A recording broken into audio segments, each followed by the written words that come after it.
Meski ia telah sukses dan berada pada posisi yang banyak diidamkan orang-orang, namun pada kenyataannya pria ini tidak menemukan kebahagiaannya.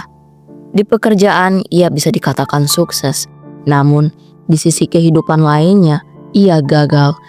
Ia sering bertengkar dengan istrinya. Orang tuanya pun bahkan tidak lagi merasakan perhatian yang dulu ia berikan. Sebenarnya ada apa dengan pria ini? Apakah kehidupan orang-orang sukses memang seperti demikian? Saksikan selengkapnya di channel YouTube Sekolah Kehidupan, channel yang akan membimbingmu ke jalan kebaikan. Andri adalah seorang anak muda yang tengah menanjak dalam karirnya di sebuah perusahaan besar. Dengan posisi yang semakin strategis, ia merasa bangga karena kerja kerasnya mulai membuahkan hasil. Namun, di balik kesuksesan itu, ada perasaan hampa yang terus menghantui. Hari-harinya terasa seperti perlombaan tanpa henti, tanpa waktu untuk menikmati hidup, dan hubungan dengan orang-orang terdekatnya mulai merenggang. Istrinya Dina sering mengeluh tentang kurangnya waktu dan perhatian yang diberikan Andri kepada keluarga. Setiap akhir pekan yang diharapkan menjadi waktu berkumpul bersama anak-anak seringkali diisi dengan urusan pekerjaan. Orang tua Andri juga mulai merasa jauh darinya.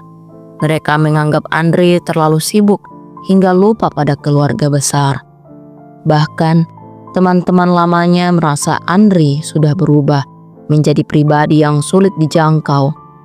Dalam kesibukannya, Andri tak punya waktu untuk merenungkan apa yang salah dalam hidupnya. Hingga suatu hari, Andri menghadapi masalah besar di tempat kerja. Untuk mencari solusi, ia perlu berkonsultasi langsung dengan Pak Budi, salah satu petinggi perusahaan yang terkenal bijak. Andri datang ke rumah Pak Budi dengan membawa semua kegelisahan yang dipendamnya selama ini.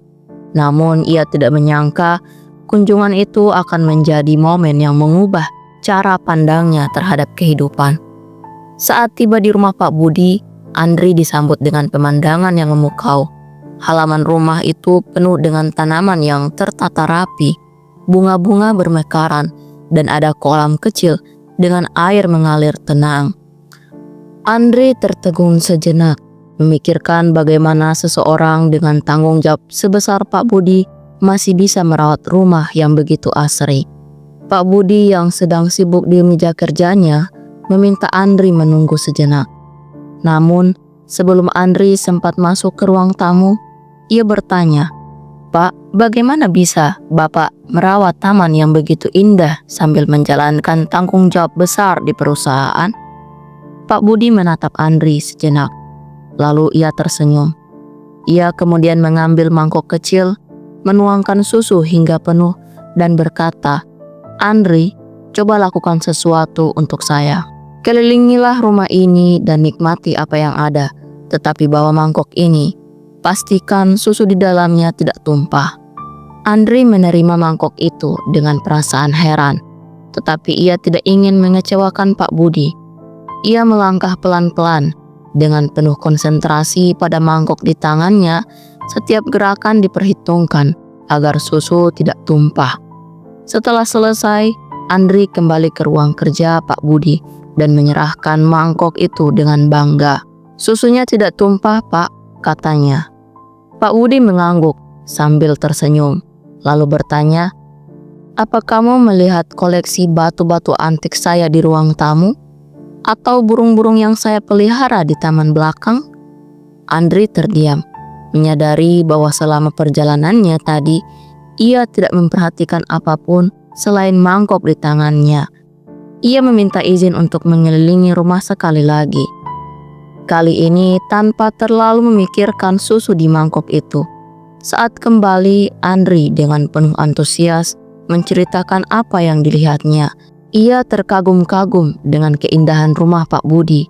Dari koleksi batu hingga taman kecil yang penuh dengan burung-burung berkicau. Namun, ketika ia menyerahkan mangkok susu itu, ia menyadari bahwa sebagian besar isinya telah tumpah.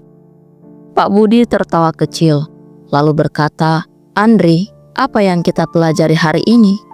Jika kamu hanya fokus menjaga susu agar tidak tumpah, kamu kehilangan keindahan di sekitarmu. Tapi jika kamu terlalu menikmati keindahan itu, susu di mangkokmu pun tumpah. Begitu juga dengan kehidupan.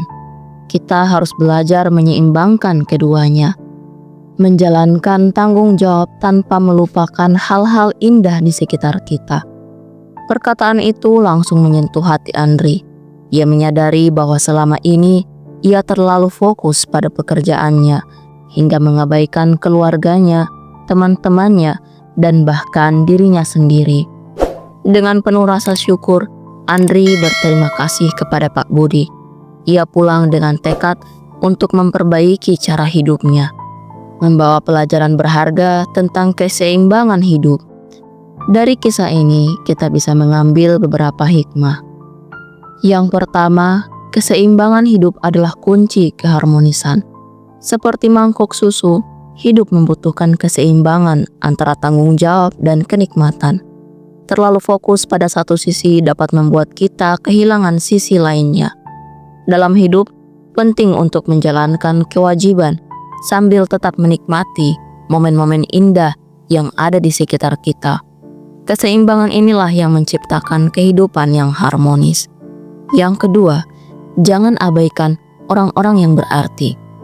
Kesuksesan tidak akan berarti jika hubungan dengan keluarga dan teman-teman terabaikan. Mereka adalah sumber dukungan emosional yang sangat penting. Meluangkan waktu untuk mereka menunjukkan bahwa kita menghargai dan mencintai mereka. Hubungan yang baik dengan orang-orang terdekat akan memperkaya hidup kita. Yang ketiga, belajar menikmati proses, bukan hanya hasil. Dalam mengejar kesuksesan, kita seringkali lupa untuk menikmati perjalanan itu sendiri. Padahal, kebahagiaan tidak hanya terletak pada pencapaian akhir, tetapi juga pada setiap langkah yang kita jalani. Dengan menikmati proses, kita dapat menghargai setiap momen dan belajar dari setiap pengalaman. Yang keempat, keseimbangan memerlukan kesadaran dan usaha. Hidup seimbang tidak terjadi begitu saja. Kita harus secara sadar menciptakannya. Ini melibatkan pengelolaan waktu, prioritas yang jelas, dan kemauan untuk beradaptasi. Kita perlu belajar berkata tidak pada hal-hal yang tidak esensial dan memberi ruang untuk hal-hal yang benar-benar penting. Dengan begitu, kita bisa menikmati hidup tanpa merasa terbebani. Dan yang terakhir adalah kebahagiaan tidak ditentukan oleh satu aspek saja. Kebahagiaan sejati adalah hasil dari keseimbangan antara berbagai aspek kehidupan, seperti pekerjaan, keluarga, kesehatan, dan waktu untuk diri sendiri. Jika salah satu aspek terlalu dominan, kita bisa kehilangan makna hidup. Dengan membagi perhatian secara proporsional, kita dapat menciptakan kehidupan yang lebih utuh dan memuaskan. Demikian kisah kali ini, semoga bermanfaat. Sampai jumpa di kisah selanjutnya.